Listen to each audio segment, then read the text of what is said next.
फार्मॅकोकायनेटिक्स आणि डायनॅमिक. तर according to end point आपल्याला कॉन्सन्ट्रेशन हवं आहे. तर कायनेटिकमध्ये ॲब्सॉर्प्शन येतं, डिस्ट्रीब्युशन येतं, मेटाबॉलिझम आणि शेवटी एक्सक्रिशन. त्याच्यामुळे चेंज इन कॉन्सन्ट्रेशन होतं. म्हणून आपण लोडिंग डोस देतो आणि मेंटेनन्स डोस देतो आणि हेपॅटिक आणि रिनरी इम्पेअरमेंटमध्ये हे डोसेस ॲडजस्ट करावे लागतील. तर dynamics is actions or effects on the body. पुन्हा कायनेटिकमध्ये इज अपटेक, डिस्ट्रीब्युशन आणि एलिमिनेशन.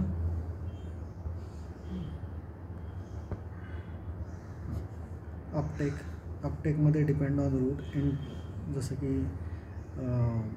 आय व्ही दिलं तर लंगमध्ये फेंटानिलचं हे होऊन जातं. इंटरनल आता अपटेकमध्ये रूट बघतो आहे. Internal depends on area, pH आणि आयनायझेशन.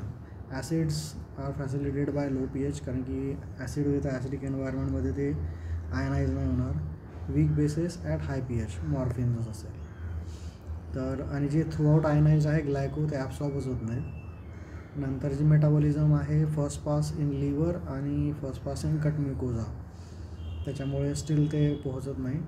इंट्रामस्क्युलर आणि सबक्यूटमध्ये तो म्हणतो आयनायझेशन आणि लिपिड सोल्युबिलिटीचा काही भाग नाही आहे ऑब्वियसली, कारण की फक्त ब्लड फ्लोने ते ब्लडमध्ये जायला पाहिजे, याचा काही संबंध नाही आहे. ट्रान्सडर्मल लिपिड सोल्युबलसाठी लागतं.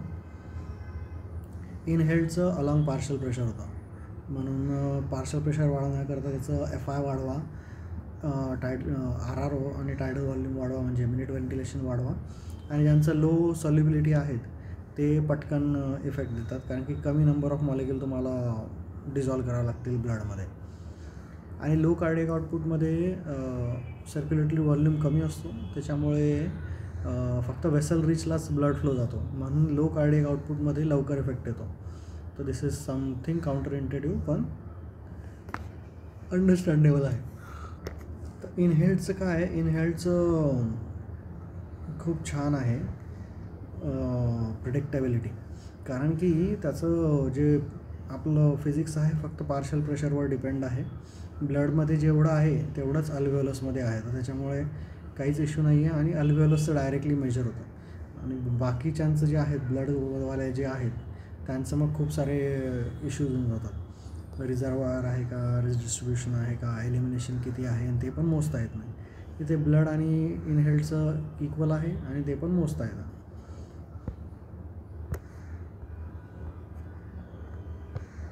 नंतर डिस्ट्रीब्युशनमध्ये मग ते कंपार्टमेंट मॉडेल्स आहेत. व्हॉल्यूम ऑफ डिस्ट्रीब्युशन हा ॲपरंट व्हॉल्यूम ऑफ डिस्ट्रीब्युशन आहे, dose divided by concentration.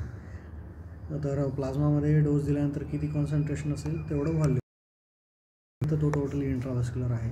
20 litre आहे तर टोटली एक्स्ट्रा सेल्युलर आहे, तो लिपिड सॉल्युबल नाही आहे, सेल मेम्ब्रेन क्रॉस करू शकत नाही. मग 42 लिटर आहे तर पूर्णपणे तो लिपिड सॉल्युबल आहे, तो इंट्राव्हस्क्युलर आणि एक्स्ट्राव्हस्क्युलर दोघी ठिकाणी आहे आणि सेल मेम्ब्रेनमध्ये सेल्समध्ये पण आहे.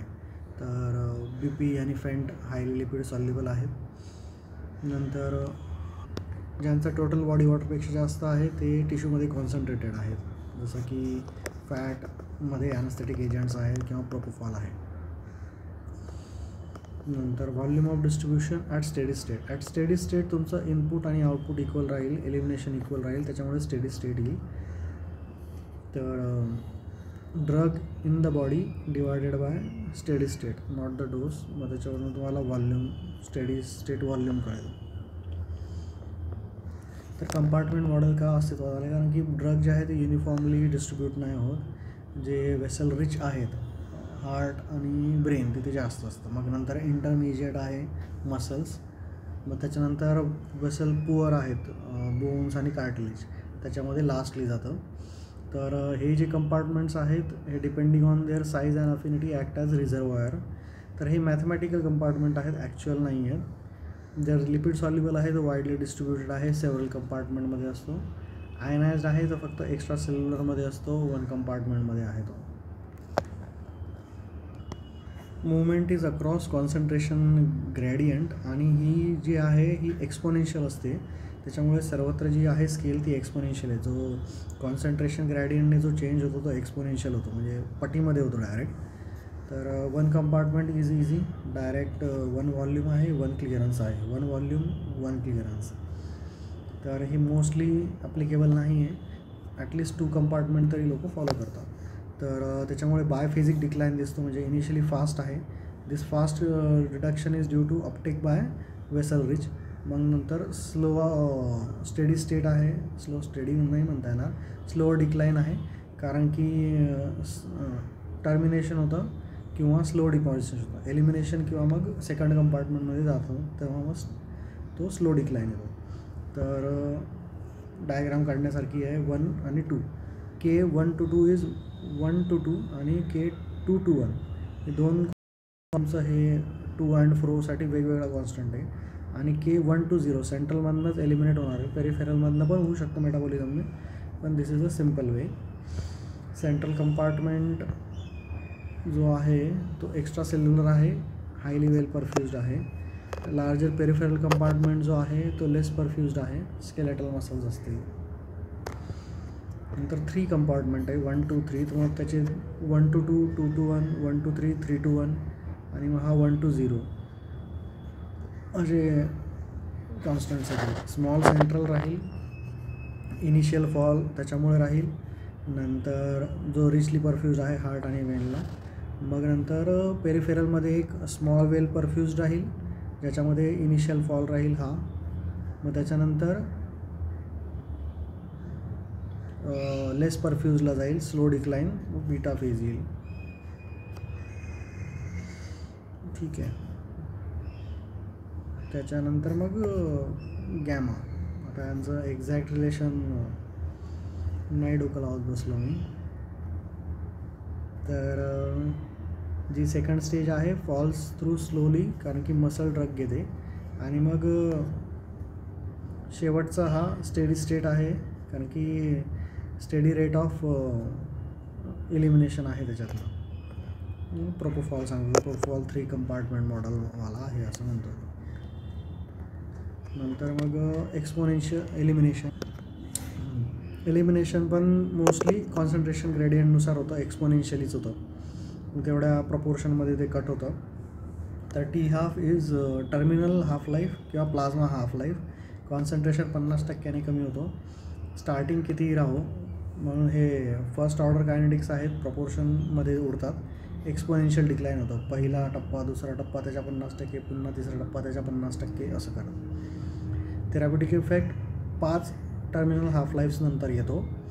तर म्हणून आपण काय करतो, एक लोडिंग डोस देतो. तो usually double the oral dose असतो, ओरलचाच लोडिंग डोस म्हणतो आहे कदाचित तो. तर ही लॅटंट फेज येऊ नये म्हणून लोडिंग डोस देतो. मग नंतर एक स्टेडी मेंटेनन्स देतो. मग डोसिंग इंटरवल हा याच्यावरच डिपेंड राहतो की डिक्लाइन किती होतो आहे आणि त्याच्या भरून काढायला आपल्याला किती फ्रिक्वेंटली ॲडमिनिस्टर करावं लागणार आहे. पण सर्वत्र टर्मिनल हाफ लाईफ आणि ड्युरेशनचा जो इफेक्ट आहे तो कॉन्स्टंट नसेल, कारण की समजा ब्लड ब्रेन बॅरियर क्रॉस करून जातो आहे तो, त्याचा टर्मिनल हाफ लाईफ शॉर्ट आहे, परंतु तो ब्रेनमध्ये ॲक्ट करतो आहे, तर त्याचा T½ आणि इफेक्टचा काही संबंध नाही आहे. किंवा जे रॅपिडली डिस्ट्रीब्यूट होत आहेत, एलिमिनेट नाही होत आहे, त्यांचाही T½ आणि याचा काही संबंध नाही आहे. तर T½ does not always mean effect, it is just mostly ते 50% झाला की तो इफेक्ट पण 50% होतो. इफेक्ट आणि प्लाझ्मा हाफ लाईफ याचा सर्वत्रच हे असेल रिलेशन असं नाही आहे. Context sensitive half life, the context is duration, context is duration, किती वेळ तुम्ही इन्फ्युजन दिलं त्याच्या डिपेंडिंग तुमचा हाफ लाईफ कमी किंवा जास्त होईल. कारण की एकदा जर तुम्ही इन्फ्युजन द्यायला चालू केलं की ते सेकंड कंपार्टमेंट, थर्ड कंपार्टमेंटमध्ये ॲक्युमुलेट होतं, त्याच्यामुळे त्याचं half life is not accurate indicator ड्युरेशनसाठी, कारण की त्याचा हाफ लाईफ पण फॉल व्हायला खूप वेळ घेतं रिझर्वॉरमधनं परत यायला. तर फेंटॅनिलमध्ये रिडिस्ट्रीब्युशन मेनली होतं, त्याच्यामुळे त्याचा T½ खूप वाढत येतो. डायझेपाम नंबर 1वर आहे, मग फेंट आहे. थायोपेंटोनचा पण, हे हे दिलं माणसाला उठायला वेळ लागतो एवढंच लक्षात घ्या. ज्यांचा स्मॉल व्हॉल्यूम ऑफ डिस्ट्रीब्युशन आहे, रेमी असेल, त्यांचं रिडिस्ट्रीब्युशन फार कमी आहे, त्याच्यामुळे त्यांचं सेन्सिटिव्ह हाफ लाईफ फार कमी, कारण की रिझर्वॉयरमधनं परत यायला काही नाहीच आहे जास्त. तर लोडिंग डोस आपण व्हॉल्यूम ऑफ डिस्ट्रीब्युशननुसार देतो, की पहिल्यांदा तो व्हॉल्यूम पूर्ण भरून टाकायचा आणि maintenance dose is dependent on clearance. जेवढं मग क्लिअर होईल तेवढं आपण मेंटेनन्स डोस देतो. मग नंतर फर्स्ट ऑर्डर आणि सेकंड ऑर्डर कायनेटिक्स दिले त्याने, की फर्स्ट ऑर्डरमध्ये transfer is proportional to the concentration. Constant fraction remove होतो आहे, अमाऊंटची काही घेणदेण नाही आहे. परंतु जर मेटाबॉलिझम सॅच्युरेट झालं तर एलिमिनेशन जे आहे ते कॉन्स्टंट होऊन जातं, फिक्स होऊन जातं. त्याच्यामुळे मग जे देऊ त्याचं नॉन लिनियर किंवा झिरो ऑर्डर होऊन जातं, कॅपॅसिटी लिमिटेड एलिमिनेशन होऊन जातं. तर ते एक्सपोनेन्शियली वाढेल ते. जसं की इथॅनॉल आहे, सॅलिसिलेट्स आणि फेनिटॉइन आहे, अमायनोफायलिन पण आहे. तर थेरापेटिक रेंजमध्ये त्याचं झिरो ऑर्डर नाही जायला पाहिजे. झिरो ऑर्डर सगळ्यांचंच होतं एका लिमिटनंतर, परंतु ते थेरापेटिक रेंजमध्ये नाही होत. Clearance is the volume cleared by cleared of drug per unit time. तर ml पर मिनिट असतो युजली, इतका क्लिअरन्स आहे. चुकीचं मार्किंग झालं, ml पर मिनिट. मग सर्वांचा क्लिअरन्स मिळून टोटल किलोन्स आहे, हिपॅटिक, रिनल किंवा पेरिफेरल जे काही आहे. नंतर मग ratio of renal clearance to total clearance. जर रिनल क्लिअरन्स 70% असेल तर प्रिडॉमिनेटली तो किडनीने एक्सिट होतो आहे, त्याच्यामुळे ॲक्युमुलेट होईल. 30%च्या खाली जर क्लिअरन्स असेल रिनल तर तो एवढं काही खास ॲक्युमुलेट नाही होणार. नंतर हिपॅटिक एक्स्ट्रॅक्शन रेशिओ दिलेला आहे. नंतर इंट्रिन्सिक क्लिअरन्स दिलं आहे, की ब्लड फ्लोच्या इंडिपेंडंट लिव्हर किती तुमचं मेटाबोलाइज करू शकते ड्रग, आयदर मेटाबॉलिझमने किंवा बिलियरी एक्सक्रिशनने ते इलिमिनेट करत आहे. जेव्हा इंट्रिन्सिक क्लिअरन्स लो आहे तर मग ते डिपेंड करतं अनबाउंड फ्रॅक्शनवर. तर हे कॅपॅसिटी लिमिटेड आहे, फेनिटॉइन, वॉरफॅरिन, बार्बिच्युरेट, बेन्झोडायझेपिन्स. त्याच्यामुळे यांचं लिमिटेड फर्स्ट पास मेटाबॉलिझम आहे, लो हिपॅटिक एक्स्ट्रॅक्शन आहे. तर ब्लड फ्लोने यांचं काही फरक पडत नाही, कारण की त्यांचं ऑलरेडी लोच क्लिअरन्स आहे. पण त्यांचं हिपॅटिक एन्झाईम्सवर डिपेंड आहे आणि अनबाउंड फ्रॅक्शनवर डिपेंड आहे. अनबाउंड फ्रॅक्शन वाढला किंवा एन्झाईम स्टिम्युलेट झाले मग त्यांचं मेटाबॉलिझम वाढतं. याउलट ज्यांचं इंट्रिन्सिक क्लिअरन्स मोठा आहे, मोस्ट ऑफ द ड्रग्स, त्यांचं hepatic blood flow or extraction dependent आहे. तर फ्लो लिमिटेड एलिमिनेशन आहे त्यांचं, opioid, lignocaine, most of the drug. त्यांचं एन्झाईमशी काही घेणदेण नाही, प्रोटीन बाइंडिंगशी काही घेणदेण नाही. ते एक्स्ट्रॅक्शन हाय आहे, सबस्टॅन्शियल फर्स्ट पास किंवा सेकंड पास करतात ते. नंतर TCIवर आला हा. टिवासाठी TCI वापरावं लागतात, TCI पंप. त्याच्यात बोलस, इलिमिनेशन आणि ट्रान्सफर या 3 कन्सेप्ट आहे. त्याच्यामुळे इनिशियली बोलस देणार, तो सेंट्रल कंपार्टमेंटमध्ये जाणार, त्याच्यानंतर तो ट्रान्सफर होणार इंटर कंपार्टमेंट आणि शेवटी इलिमिनेट होणार. BET, बोलस, इलिमिनेशन आणि ट्रान्सफर. नंतर स्टेडी स्टेट पुन्हा तेच लिहायचं. 4 to 5 हाफ लाईफ लागतात, पण आपण लोडिंग डोसने ते कमी करतो. इनहेलेशनल आपण बघितले की प्रेडिक्टेबल आहेत रादर दॅन IV, कारण की IVचा जो आहे हा डेटा डिराईव्ड आहे. तर आपण फक्त अल्गोरिदम बनवलेला आहे, पेशंटचं इंडिव्हिज्युअल व्हेरिएशन काय आहे हे आपल्याला माहीत नाही. याच्यात फक्त आपला मॅक चुकीचा असू शकतो, की मॅक 50 एखाद्याचा कमी किंवा जास्त असू शकेल, परंतु तो वाढवला तर काम होऊन जाईल इथे. पण इथे खूपच आपण डायरेक्टली मेजर करू शकत नाही आहे काही, तर त्याच्यामुळे ते व्हेरिएशन खूप होऊन जातं. तो TCI पंप मग तो डेमोग्राफिक्सने सेट करावा लागतो. डेडिकेटेड IV लाईन राहील, मॉडेल्स चूज करायचं, डेमोग्राफिक व्हेरिएबल्स चूज करायचे.